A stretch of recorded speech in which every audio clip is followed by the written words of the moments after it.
Naruto, 10 strongest characters who only fought one battle in the series. Some of Naruto's strongest characters only had one opportunity to show off their battle skills in the series. In a shonen anime like Naruto, power levels and the ability to fight tend to dictate the rules of the world. Naruto ended up becoming one of the strongest shinobi in the world by the end of his journey. But there were plenty of other people throughout the series that have their fair share of power. While many of the powerful and dangerous figures in Naruto got more than enough screen time, there were several that only got to show off their power once. That's not to say they were weak by any means, but these powerful characters just so happened to either be stopped after their first battle or only got to prove how strong they were a single time on screen. 10. Mu was a reanimated Tsuchikage who used Dust Release in the Fourth Great Ninja War. Mu was the second Tsuchikage and made his first appearance during the anime as a reanimation during the Fourth Great Ninja War. A person that can become a Kage of any of the nations is bound to be a powerful individual, and the same can be said of Mu. His use of Dust Release made him a formidable foe during his battle against the allied shinobi forces. Half of his soul was sealed away, while the other half ended up returning to the afterlife once the Edo Tensei was released.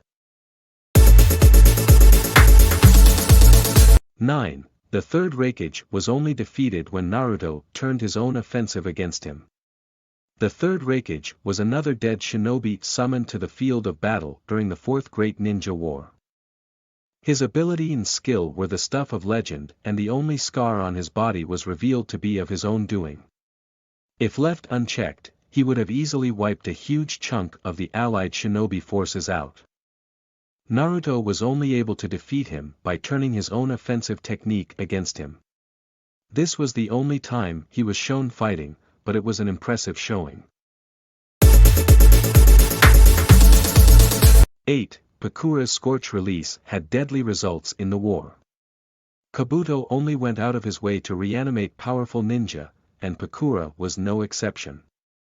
While her ordinary skills as a ninja were already top-notch enough to give her the title of the hero of Sunigakure, she also had an incredibly potent Kekkei Genkai known as Scorch Release. Using this ability, she could easily draw out the moisture in her foes' bodies and mummify them on the spot. She carved a massive swath of death through the allied shinobi forces before the released Edo Tensei finally stopped her.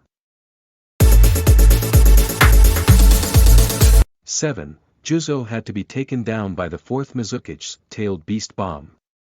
Juzo was one of the ninja swordsmen of the mist before becoming a rogue ninja and joining the Akatsuki. The Akatsuki only accepted powerful members into their ranks, and being a ninja swordsman of the mist easily qualified Juzo. He partnered with Itachi for a while, implying that he could provide support and stand beside one of the more powerful characters in the series. His one shown battle was against Yugura, the fourth Mizukage, who killed him with a tailed beast bomb. 6. Dark Naruto disappeared after Naruto accepted him.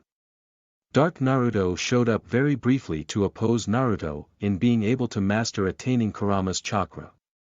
For all intents and purposes, Dark Naruto had the abilities and skills of Naruto himself. While Naruto got stronger after their fight, he was still one of the strongest shinobi in the world at this time, and Dark Naruto was able to fight him to a standstill with no clear winner. Dark Naruto was only defeated and never to be seen again once Naruto accepted him instead of fighting him. 5. Danzo had many tricks up his sleeve against Sasuke. Danzo came very close to becoming the 6th Hokage and was a fearsome shinobi both on and off the battlefield.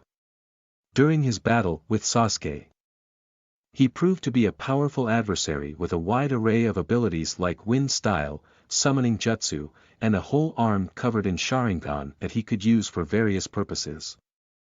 Not only was him being a candidate for Hokage a strong indicator of his abilities, but even Kakashi was shocked that Sasuke was able to defeat him despite Sasuke being an incredibly potent ninja himself. 4. Kaguya had a late introduction as the final villain of the series. Kaguya was the final boss of Naruto Shippuden and seemed overwhelmingly powerful from the moment she appeared on screen. Even with incredible power-ups, Naruto and Sasuke struggled heavily in their attempts to stop her. As the progenitor of chakra, Kaguya had enormous reserves as well as plenty of jutsu she used to keep Team 7 on their toes. She's easily one of the most powerful characters in the series, and it took all of Team 7 as well as Kakashi and Obito to finally defeat her. 3. Genjutsu Hozuki was a huge threat in the war despite telling his opponents how to defeat him. Genjutsu was the second Mizukage and was brought back from the dead to fight the allied Shinobi Alliance. Being a Kage, he was already immensely powerful and was considered one of the strongest ninja of his time. During his battle with the allied Shinobi, he was able to easily defeat a large amount of them despite telling them his weaknesses and how to defeat him. His unique ability to create a watery oil allowed him to both deliver devastating offensive jutsu as well as protect him from being sealed away during his battle. 2. Raza was taken down by Gaara during the war. Raza was Gaara's father and the fourth Kazekage. Also brought back from the dead, Raza had a similar ability to Gaara to control sand. However, Raza used golden sand which was both heavier and more dangerous than the regular sand that Gaara was able to control. He was easily one of the most powerful shinobi to ever exist and was only brought down by Gaara because of some additional support.